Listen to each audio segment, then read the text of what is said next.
අයිබුවන් ක්‍රීඩාසිලි දවසක් කුමා සංගක්කාර ක්‍රිකට් මහත්මයාගේ රන් අත්වැසුම් වල කතාව ක්‍රිකටෙන් ලංකා චැනල් එකත් එක්ක එකතු වෙලා ඉන්න අපේ ආදරණීය ක්‍රිකට් පිස්සු හැමෝම සාදරයෙන් පිළිගන්නවා.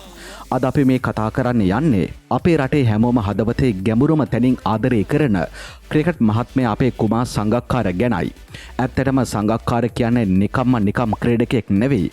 ඔහු අපේ ක්‍රිකට් ආත්මයක්. සංගාගේ කතාව ලියවුනේ හුදු ලකුණු පොත්වල විතරක් නෙවෙයි. ඒක ලියවුනේ හැඟීම් ගෞරවයේ සමගින් දේශ ප්‍රේමීත්වයේ කියන ශක්තිමත් පදනම මතයි. මාතරෙන් නැවිත් නීති විද්‍යාලයට පවා ඇතුළත් වෙලා ඒ සියල්ල අත්හැර දාලා ලෝක ක්‍රිකට් ඉතිහාසයේම උසම තැනකට ඔහු නැග්ගේ කොහමද? සේමාසා කුමාරී සංගක්කාර යුවලගේ බාලම පුත්‍රයා වන කුමා චොක්සනාද සංගක්කාර මුලින්ම ගෞරවය ලැබුවේ නුවර ත්‍රිත්ව විද්‍යාලයේ ජ්‍යෙෂ්ඨ ශිෂ්‍ය නායකයෙකු ලෙසයි. එතනින් පටන් ගත්තේ නායකත්වය පසුව ක්‍රිකට් පිටියට ආවා. පිටෙන් කළ වැඩ ගැන අපි කවුරුත් දන්නවා. ටෙස්ට් තරගවලදී ඔහුගේ සාමාන්‍ය 57.4 බිඳුවට වඩා වැඩි ටෙස්ට් ලකුණු 12400ක් සහ එක්දින ලකුණු 14234ක් මුළු ජාත්‍යන්තර ලකුණු සංඛ්‍යාව 28000ක් පැන්නා.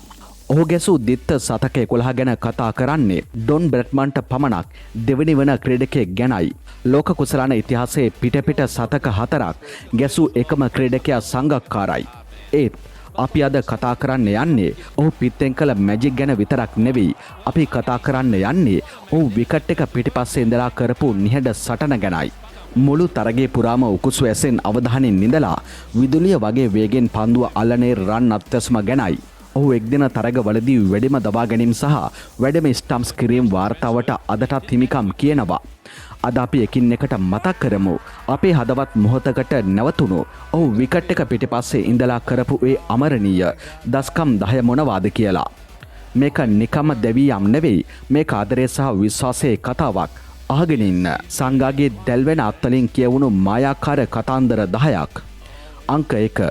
ඕස්ට්‍රේලියාවට එරෙහිව බ්‍රිස්බේන් සටන 2003 වසරේ VB තරගාවලිය අපි බ්‍රිස්බේන් තනතිරුව මැද ලකුණු 212ක් වගේ පොඩි ගාණක් ආරක්ෂා කරන්න දැඩි සටනක් දුන්නා.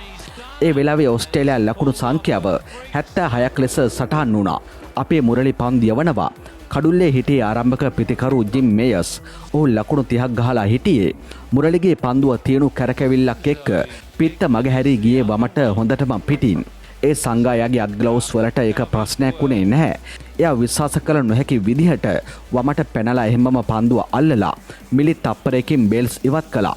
බොහෝ විස්තර විචාරකයෝ පැවසුවේ මේ දවා ගැනීම ක්‍රිකට් ඉතිහාසයේ අද්විතීයම එකක් කියලා. මේයස් පවා කිසිම විරෝධයකින් තොරව පිටියෙන් ගියේ සංගාගේ වේගය යාට හොඳටම තේරුණ නිසායි.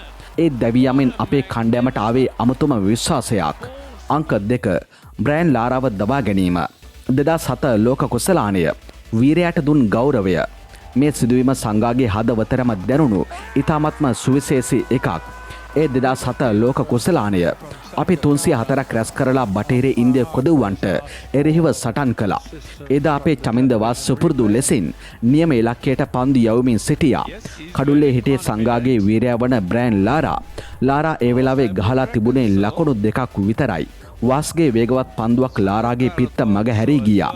ඒත් ලාරාගේ කකුල තප්පර භාගයකට වගේ බිමෙන් එසවුණු බව සංගාගේ උකුසු ඇසට මග හැරුණේ නැහැ. ඇස්පිල්ලන් හෙළන සැනකයකින් සංගා පන්දු අල්ලා කඩුල්ල කඩා දැම්මා. ලාරා පවා පුදුමයෙන් බලා සිටියා. සංගා පස්සේ කාලක කිව්වා වගේ තමන්ගේ වීරයෙක්ව ලෝක කුසලානයකදී දවා ගැනීම එයාට ලොකුම ගෞරවයක් වුණා. ඒ මොහොත සිහිනයක් සැබෑ වූවා වගේ දෙයක්. අංක 3. MS ධෝනිව අභිබවා යාම කඩුළු රකින්නන්ගේ මහා සටන. ඊළඟට අපි කතා කරන්නේ ලෝකයේ තවත් මහා කඩුළු රකින්නෙක් එක්ක සංගා කරපු වේගවත්ම සටන ගැනයි. ඒ MS ධෝනි ඉන්දියාව අපට එරෙහිව ලකුණු 145ට කඩුළු එකක් ලෙස ඉතාමත්ම ශක්තිමත් තත්ත්වයක හිටියා. ධෝනි පිටියට ආවේ තරගය ඉක්මනින්ම නිමා කරන්න. ධෝනි කියන්නේ ඉන්දියාවේ ජයග්‍රහණයේ තීරකයා. අංක 3 පිතිකරුවා ලෙස ඇවිත් බොහෝ තරග ජයග්‍රහණයකින් නිම කරන්නට ධෝනිට පුළුවන් වුණා. ඉතින් මේ දවා ගැනීම තරගයේ තීරණාත්මක මොහොතක්. එදා පන්දු යවුවේ අපේ සනත් ජයසූරිය. ධෝනි ආරක්ෂා වීමට ඉදිරියට ආවත් ජයසූරියගේ පන්දුව හොඳට කැරකිලා ධෝනි වේක මොහොතකින් රවට්ටන්න සමත් වුණා.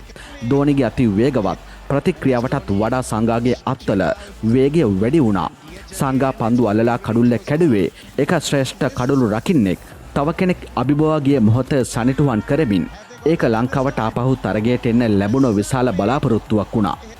අංක 4 කිරන් පොලාට් එරෙහි කපටි වැඩක් කොදව් තරගයක් බුද්ධියෙන් නැට වූ උගුල මේක තරුණ ක්‍රීඩකයෙකුට සංගා උගුලක් කැට වූ මොහොතක් මුත්තයියා මුරලිදරන් පන්දු යවනවා කඩුල්ලේ හිටියේ තරුණ ටිකක් දඟකාර කිරන් පොලාට් මුරලිගේ පන්දුවක් හොඳටම වයිට් එකක් වගේ ගියා පොලාට් ලොකු පහරකට ඉදිරියට ආවත් ඉක්මනින් ඉලක්කය මග හැරුණා ඒත් මිලි තප්පර ගානකින් ක්‍රියාත්මක වන අත්ආවරණ කඩුල්ලට යමු වුණා පොලාට් ආපසු හැරෙන්නත් කලින් සංගා කඩුල්ල කැඩුවා විනිසුරු අලින් ඩාපවා මුලින්ම වයිට් පන්දුව දුන්නත් පොලාට් දැවී ගිහින් ඉවරයි පොලාට් හිටියේ මුරලිගේ දක්ෂතාවටයි සංගාගේ ක්‍රිකට් බුද්ධියටයි මැදි වෙලා ඒක තමයි තරුණ ක්‍රීඩකයෙකුට ලැබුණ ලොකුම පාඩම වුණේ අංක 5 IPL මොහොත ත්‍රිත්ව දර්ශනය 2009 IPL තරගාවලිය කැච් ස්ටම්ප් සහ ජය IPL පිටියේදී සංගාගේ දස්කම් අඩු වුණේ නැහැ ඒ 2009 අවුරුද්දේ කින්ස් 11 පංජාබ් සහ ඩෙකන් චාර්ජර්ස් අතර දරුණු සටනක්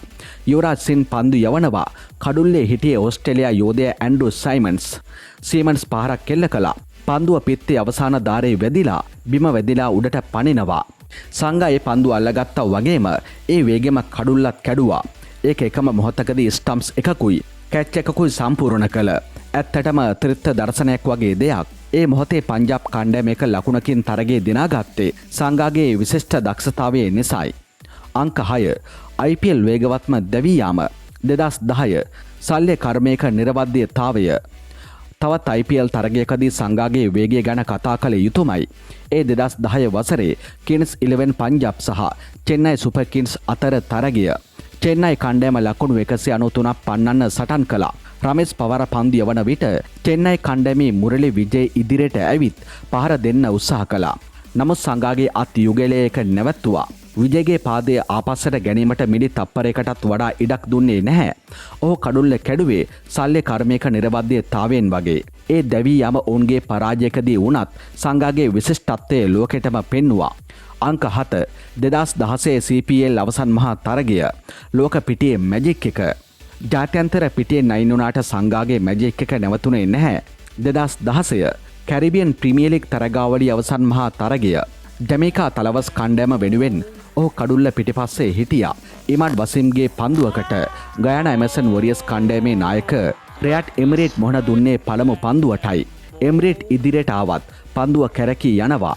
සංගා තප්පරයක්වත් ප්‍රමාද නොවී එම්රිට් දවා ගත්තේ ඔහු පළමු පන්දුවටම දැවී ගිය ඉරණමට පත් කරමිනුයි. සංගාගේ දක්ෂතාවයේ ලෝකයේ ඕනෑම පිටියකදී නිර්වද්‍යව ක්‍රියාත්මක වුණා. හදවතටම දැනුණු සම ගැනීම කුමාර් සංගක්කාරගේ ක්‍රිකට් දිවිය හරිම ලස්සනයි. ඒත් ඒ ලස්සනම මොහොතවල් වලට තවත් ලස්සනක් ගෙනාවේ මිත්‍රත්වයේ සහ යුගයක නිමාව කියන හැඟීමයි. අංක 8 නිවහනේ අවසන් ස්ටම්ප් එක 2014 වසර ආර් ප්‍රේමදාස ක්‍රීඩාංගණයේදී රන් ත්‍රිකෝණයේ ආදරණීය සටහන අවසාන වශයෙන් අපේ රටේදී කරපු අන්තිම ස්ටම්ප්ස් එකත් මතක් කරමු. 2014 එංගලන්ත තරගාවලියේදී ටීඑම් දිල්සන් පන්දු යවනවා. එංගලන්තයේ මොයින් අලිගේ කඩුල්ල සංගා කැඩුවා. මේ තරගය පැවැත්වුණේ ආර් ප්‍රේමදාස ක්‍රීඩා පිටියේදී. මොයින් අලි විශාල පහරකට ඉදිරියට පැමිණි විට පන්දුව වේගෙන් කැරකී පිත්ත මගහැරුණා. සංගා ඒ පන්දුව පරිපූර්ණව අල්ලා කඩුල්ල කැඩුවේ. අලියට ආපසු හැරෙනවත් ඉඩ තබන්නේ නැතිවයි.